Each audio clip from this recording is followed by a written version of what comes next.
सुप्रभात बच्चों। रज़िया सज्जाद ज़हीर के द्वारा लिखित कहानी नमक आप पढ़ रहे हैं। और आपको यहाँ तक पढ़ा दिया गया था कि सफ़िया अपने पुलिस अफसर भाई से पूछती है कि क्या मैं नमक ले जा सकती हूँ। तो भाई उसको यह काम करने के लिए मना करता है। तो दोनों भाई बहनों में जम के इस बात पे बहस होती है। फिर उसके बाद में सफ़िया यह निश्चय कर लेती है कि कोई बात नहीं, मैं लेके जाऊंगी, देखती हूँ कि वो आदमी इंसान है या मशीन है। तो भाई कहता है हाँ, यहाँ से अब शुरू होता है आपका पाठ। हाँ, वे मशीन तो नहीं होते, पर मैं आपको यकीन दिलाता हूँ वे शायर भी नहीं होते।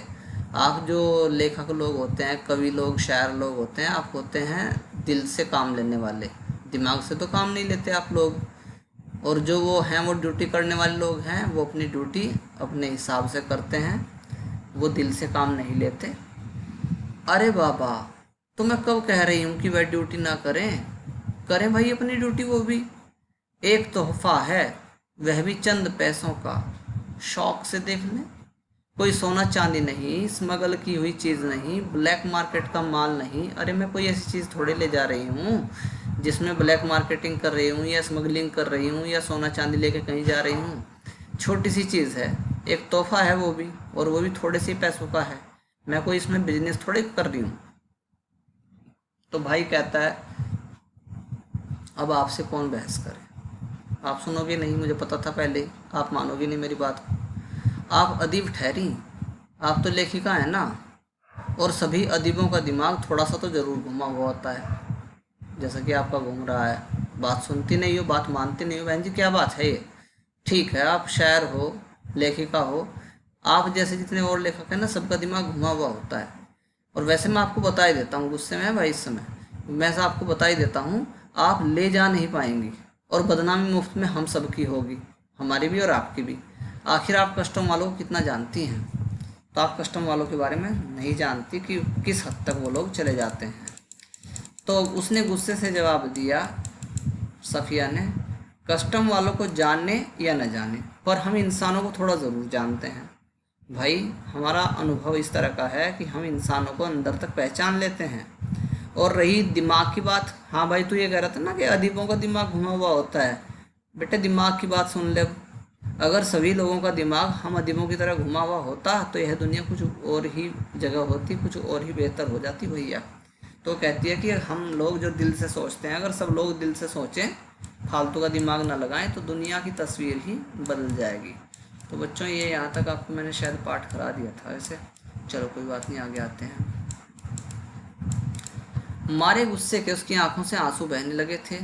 बहन की आंखों से गुस्से में आंसू आ गए कि भाई मुझे बताओ किस किस तरह की बात सुना के चला गया। उसका भाई सिर हिलाकर चुपचाप चुप हो गया। भाई बेचारा क्या करे, बहन सुनने को तैयार ही नहीं है, तो वो भी चुप हो गया। वो वही क्या करे। अगले रोज़ 2 बजे दिन को उसे रवाना होना था। सफ़िया को वापस हिंदुस्तान आना था। सुबह के लिए बहुत व्यस्त कार्यक्रम बन चुका था। तो आपको पता है कि जिस दिन कहीं हमें डिपार्ट करना होता है तो अगले दिन की बहुत ज़्यादा तैयारी करनी पड़ती है। तो अगले दिन का क्योंकि कार्यक्रम व्यस्त रहता है, तो पिछले दिन ही हमें तैयारी करनी पड़ती है। इसलिए उसे सारी पैकिंग रात को ही करनी थी। रात भर वो पैकिंग करने में लगी रही। कमरे का दरवाज़ा अंदर से बंद करके वह सामान बांधने लगी कि क्या क्या सामान मुझे लेके जाना है। इधर उधर फैली हुई चीज़ें धीरे धीरे सिमटकर सूटकेस और बिस्तर बंद में चली गई। तो जो भी कुछ बिखरा हुआ पड़ा था वो सारा उसने समेटा और सूटकेस और बिस्तर बंद में रख लिया। तो आप कहोगे बिस्तर बंद की क्या ज़रूरत थी। तो बच्चों ये उस समय का कल्चर समझ लीजिए कि लोग अपनी पूरी तैयारी के साथ जाते थे, जिससे कि जिसके यहाँ जा रहे हैं उसको कोई परेशानी का सामना ना करना पड़े। तो लोग अपनी मच्छरदानी, जब रिश्तेदारी में जाते हैं ना, अब भी कुछ रिश्तेदार ऐसे हैं बड़े सीरियस कि मच्छरदानी तक अपना बिस्तरा तक ले जाते हैं कि वहाँ जाके क्या पता ना मिले, कम पड़ जाए, इसलिए वो उनको कष्ट नहीं देना चाहते। तो ऐसे हैं आज भी हजरत, ऐसे ही मैडम थी हैं, अपना बिस्तरा भी लेके गई थी वहाँ। सिर्फ 2 चीज़ें रह गई, तो सारा सामान उसने समेट लिया, लेकिन 2 चीज़ें अभी बाहर थीं। एक तो वह छोटी सी टोकरी जिसमें कीनू थे। छोटी सी टोकरी में क्या था, कीनू। कीनू तो आप जानते ही हो, फल होता है। कैसा होता है, बड़ा मीठा होता है, पीले रंग का होता है। एक दोस्त का तोहफा। ये जो कीनू दिए थे उसको किसने दिए थे, एक दोस्त ने तोहफे के रूप में दिए थे। संतरे और माल्टे को मिलाकर पैदा किया गया फल जो कीनू है बच्चों, वो क्या है, एक क्या बोलते हैं उसको, हाइब्रिड फल की वैरायटी है, और दो चीज़ों के संयोग से बना है, संतरे और माल्टे को। माल्टा जो होता है वो पाकिस्तान का ओरिजिन है, और संतरा जो है वो हिंदुस्तान का ओरिजिन है, और कीनू क्या हो गया, वो दोनों का हो गया एक हिसाब से। यानी संतरे और माल्टे को मिलाकर पैदा किया गया एक हाइब्रिड किया गया एक फल है। तो इसमें दोनों देशों के गुण एक ही फल में आ गए, पाकिस्तान के और हिंदुस्तान के। माल्टे की तरह रंगीन और मीठा, और संतरे की तरह नाजुक होता है, तो दोनों के गुण इसमें हैं, जेनेटिक कोड है। और दूसरी थी वह नमक की पुड़िया। एक तो ये फल की टोकरी है, और दूसरी थी नमक की पुड़िया, जिसको वो अभी तक एडजस्ट नहीं कर पाई थी। और बहुत इंपॉर्टेंट पैरा है बच्चों, एग्जाम में बहुत आता है, सुन लीजिए ध्यान से इसको। अब तक सफ़िया का गुस्सा उतर चुका था, भावना के स्थान पर बुद्धि धीरे धीरे उस पर हावी हो रही थी। यानी अब तक वो जो अपनी इमोशन से काम ले रही थी, अब धीरे धीरे इंटेलेक्ट यानी उसकी बुद्धि अब काम करना शुरू हो गई। अब तक जो उसको गुस्सा था अपने भाई पे, अब तक वो गुस्सा भी उतर गया था, और उसने दिल से काम लेना छोड़ के अब दिमाग से काम लेना शुरू कर दिया। नमक की पुड़िया ले तो जानी है, पर कैसे, सोचने लगी कि ले तो जानी है, लेकिन कैसे लेके जाऊं। अच्छा, अगर इसे हाथ में ले लें और कस्टम वालों के सामने सबसे पहले इसी को रख दें, तो दिमाग में क्या है, एक कशमकश की स्थिति है। सोचती है कि क्यों ना मैं ऐसा करूं कि इसको मैं हाथ में ही रखूं, और कस्टम वालों के सामने सबसे पहले इसी को ले जाके रख दूं, कह दूं भाई देख ले नमक लेके जा रही हूँ। फिर सोचती है लेकिन अगर कस्टम वालों ने न जाने दिया, तो फिर सोचती है तो मजबूरी है, छोड़ देंगे और क्या करेंगे फिर। लेकिन फिर सोचती है लेकिन फिर उस वादे का क्या होगा जो हमने अपनी माँ से किया था। माँ से क्या वादा किया था कि मैं आपके लिए नमक लेके आऊँगी, अगर ना लेके गई तो फिर उस वायदे का मतलब ही क्या रह गया। हम अपने को सैयद कहते हैं, फिर वायदा करके झुठलाने के क्या मायने। जो सैयद होता है, सैयद वंशी होता है, वो एक बार जो कह देता ना किसी को, बस उससे फिर वो हटता नहीं।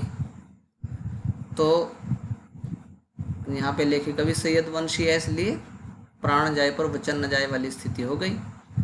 जान देकर भी वायदा पूरा करना होगा, मगर कैसे, कैसे हो ये वायदा पूरा।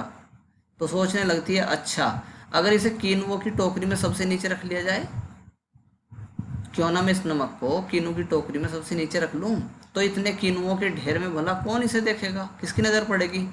और अगर देख लिया तो दिमाग में क्या है, कशमकश की स्थिति है। सोचती है कि अगर देख लिया तो फिर कहती है कि नहीं नहीं जी, फलों की टोकरियां तो आते वक्त भी किसी की नहीं देखी जा रही थी। जब उधर हिंदुस्तान से लोग फलों की टोकरी लेके आ रहे थे, तब कहाँ चेकिंग हो रही थी उनकी। उधर से केले, इधर से कीनू सभी ला रहे थे और ले जा रहे थे, तो कोई चेकिंग नहीं थी। यही ठीक है, यही करूँगी, फिर देखा जाएगा, पकड़े जाएंगे तो देखा जाएगा। उसने कीनू कालीन पर पलट दिए सारे कीनू टोकरी में से। टोकरी खाली की और नमक की पुड़िया उठाकर टोकरी की तह में रख दी, सबसे नीचे। एक बार झांक कर उसने पुड़िया को देखा और ऐसा महसूस हुआ मानो उसने अपनी किसी प्यारे को कब्र की गहराई में उतार दिया हो। तो नमक की पुड़िया में उसको अपना कोई प्यारा नजर आने लगा, यानी उस नमक की पुड़िया से बेहद लगाव उसको हो गया था। उसको लग रहा था कि मैं इस नमक की पुड़िया को शायद कब्र के अंदर उतार रही हूँ। कुछ देर उकड़ू बैठी वह पुड़िया को तकती रही मतलब देखती रही, और उन कहानियों को याद करती रही जो बचपन में सुना करती थी वो, जिन्हें वह अपने बचपन में अम्मा से सुना करती थी। कौन सी कहानी, जिनमें शहजादा अपनी रान चीरकर, रान कहते हैं जांग को, जिसमें शहजादा अपनी रान चीरकर हीरा छिपा लेता था और देवों, खौफनाक भूतों तथा राक्षसों के सामने से होता हुआ सरहदों से गुजर जाता था। उन कहानियों को वो याद करती है और फिर सोचती है, इस ज़माने में अगर कोई ऐसी तरकीब इस ज़माने में कोई ऐसी तरकीब नहीं हो सकती थी, वरना वह अपना दिल चीरकर उसमें नमक छिपा लेती। तो सोचती है कि जैसे उस ज़माने में जो शहजादा अपनी रान चीर के रख लेता था, हीरे को छिपा लेता था, हीरे की कोई कहानी सुनी होगी, काश वैसा आज भी हो सकता, तो मैं भी अपना दिल चीर के इस नमक को वहाँ छिपा के ले जाती। तो उसने ये कह के एक आह भरी और सोचती है कि काश ऐसा होता, लेकिन अफसोस कि ऐसा नहीं हो सकता। फिर वह किनुओं को एक एक करके टोकरी में रखने लगी, सजाने लगी, पुड़िया के इधर उधर आसपास और फिर ऊपर, यहाँ तक कि वे बिल्कुल छिप गई। तब तक वो किनु लगाती चली गई। आश्वस्त होकर, अब वो पूरी तरह से आश्वस्त हो गई थी, कन्विंस हो गई थी।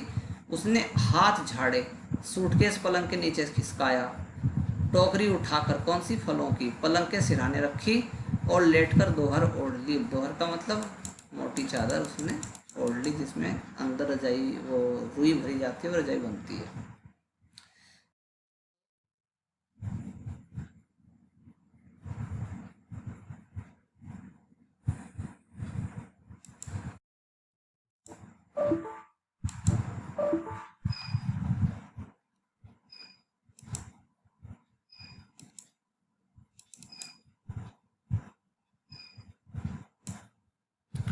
रात को तकरीबन 1:30 बजे थे। मार्च की सुहानी हवा खिड़की की जाली से आ रही थी। बाहर चांदनी साफ और ठंडी थी। खिड़की के करीब लगा चंपा का घना दरख्त। तो यहाँ तक बच्चों इसको रख देते हैं आज, इसको कल पढ़ाएंगे, क्योंकि ये थोड़ा वीडियो में कुछ प्रॉब्लम हो रही है आपकी। धन्यवाद।